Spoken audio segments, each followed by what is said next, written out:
Boa noite a todos. Nós vamos dar continuidade ao nosso estudo sobre os atributos de Deus e hoje iremos estudar acerca da sua fidelidade. Várias vezes nós lemos na Bíblia Sagrada: Deus é fiel. Contrariamente a nós, seres humanos, tantas e tantas vezes nós somos infiéis no trato, nos contratos, na palavra dada, nas nossas atitudes, no nosso comportamento. Somos infiéis, mas Deus é fiel. David, no seu tempo, no Salmo 12, ele diz: são poucos os fiéis entre os filhos dos homens. E isto era verdade no seu tempo, na sua geração, e com certeza que não deixa de ser verdade na nossa geração. Se calhar ainda mais verdade do que na geração dele. A desconfiança agraça pelo mundo. Desconfiança entre as nações, entre as pessoas. As promessas significam pouco ou nada. A mentira tem-se tornado comum na nossa sociedade. E podemos até dizer que a infidelidade, a falta de palavra, a falta de cumprimento das promessas tem invadido todas as áreas da nossa vida. Agora, neste mar turbulento de desconfiança, há um porto seguro. E esse porto seguro é o Deus da Bíblia, que, conforme já disse, é um Deus fiel. É fiel porquê? Porque Ele é confiável. Tudo o que Ele diz ou faz é absolutamente verdade. E por isso é digno de confiança sem qualquer reserva. Inclusivamente Ele diz que vela sobre a sua palavra para que ela se cumpra. Todas as suas promessas se cumprem. E a sua fidelidade não é alterada pelas circunstâncias, nem pela nossa infidelidade. Vejamos, por exemplo, em Isaías capítulo 54, versículo 10, nós lemos assim. O Senhor diz: porque os montes se retirarão e os outeiros serão removidos, mas a minha misericórdia não se apartará de ti e a minha aliança não será removida. Aconteça o que acontecer no mundo.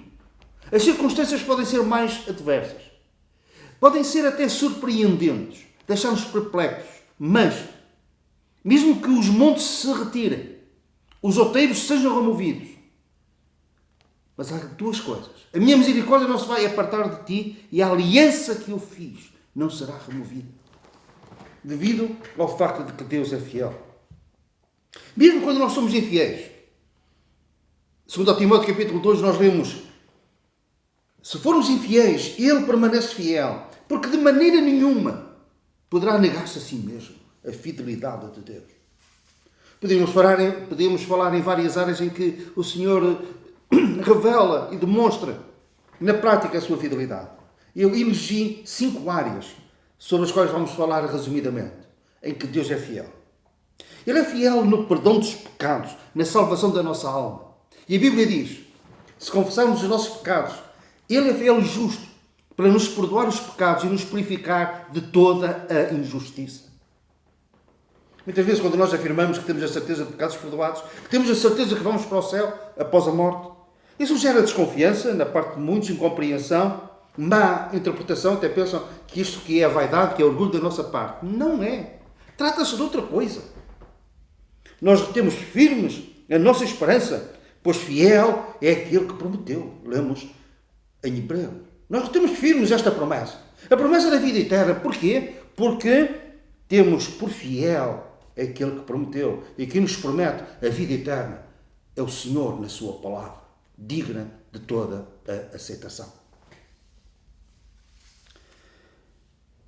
O Senhor é fiel na tentação, quando nós somos tentados. E a palavra de Deus, na 1 Coríntios capítulo 10, versículo 13, diz assim: Não veio sobre vós tentação senão humana, mas fiel é Deus, que vos não deixará tentar acima daquilo que podeis. Antes, com a tentação, dará também o escape para que a possais suportar. Na tentação podemos experimentar a fidelidade de Deus. Nem mais um dia, nem mais um segundo, nem mais um grau, Ele permitirá que a fornalha, mesmo que tenha sido aquecida 7 vezes, é 7 vezes e não mais do que isso. E na tentação podemos contar que no seu devido tempo, à sua maneira, Ele vai dar-nos um escape para que possamos suportar essa tentação e vencer nessa tentação. O Senhor é fiel na aflição, nas provações da vida. David, no Salmo, num dos seus salmos, ele diz: bem sei ao Senhor, Salmo 119, bem sei ao Senhor, os teus juízos são justos e com tua fidelidade me afligis. Há aflições e provações que vêm à nossa vida para as quais nós não temos entendimento. Parecem-nos desconexadas da nossa realidade, imerecidas, injustas até. Nós não compreendemos tudo. E o que menos compreendemos é certas aflições que batem à nossa porta. Às vezes de uma forma inesperada. Mas, mesmo que essas aflições tenham vindo de Deus, e se não vierem diretamente dele, são permitidas por Ele. Ele promete uma coisa: ser fiel na nossa aflição. Dando-nos a sua graça que nos basta e de uma forma particular torna-se mais notória em momentos de aflição e de provação. Ele é fiel a nos guardar do maligno. Há um versículo que é assustador. É o apóstolo Pedro que diz isto, que o diabo anda ao nosso derredor, bramando como um leão, buscando a quem possa tragar. Imaginem a cena. Não é difícil nós imaginarmos isto. Estarmos sitiados, cercados pelo inimigo, com maus propósitos, com fúria tenaz. A sua intenção é tragar, é nos despedaçar. Mas sabe o que é que a palavra de Deus diz?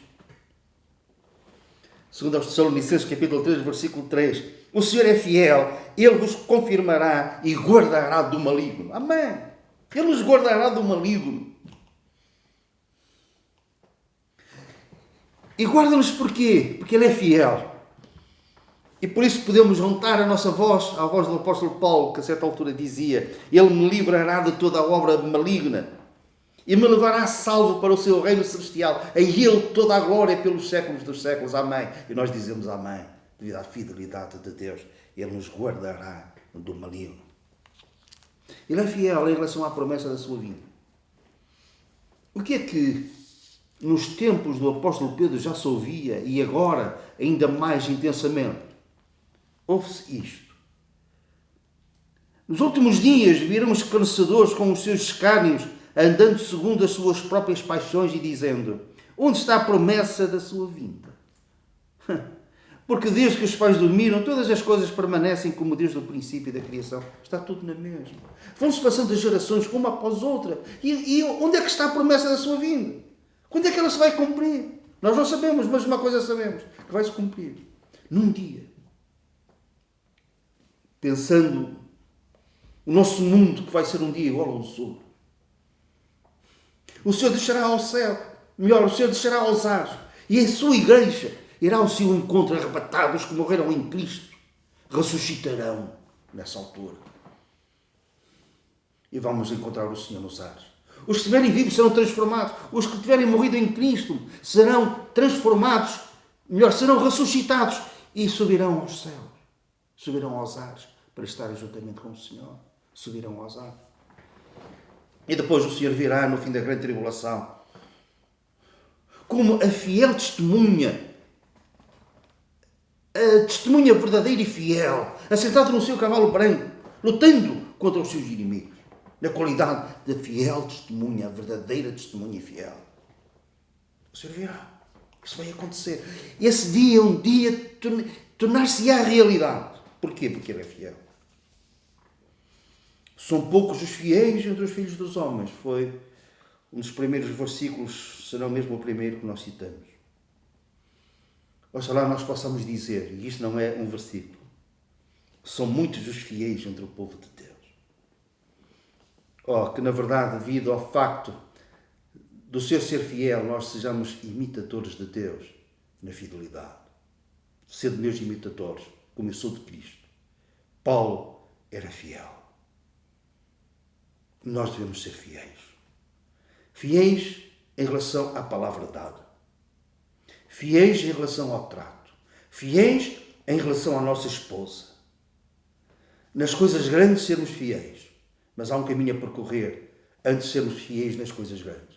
É sermos fiéis nas coisas pequenas. Se calhar não teremos grandes oportunidades para demonstrar a nossa fidelidade nas coisas grandes. Se calhar raramente. Teremos uma oportunidade, se calhar apenas uma na vida, para mostrarmos que somos fiéis nas coisas grandes. Mas todos os dias temos a oportunidade para sermos fiéis nas coisas pequenas. E o Senhor diz. E nós gostaríamos que Ele dissesse a nosso respeito. Bem está, bom e fiel servo. Sublinhamos a palavra fiel. No mínimo, no pouco, tu foste fiel. Sobre o muito eu te colocarei. Fiéis no mínimo. Fiéis ao Senhor. Fiéis à sua igreja. Fiéis à família. Fiéis na sociedade. De modo que possamos ouvir então esta palavra. Bem está, bom e fiel servo.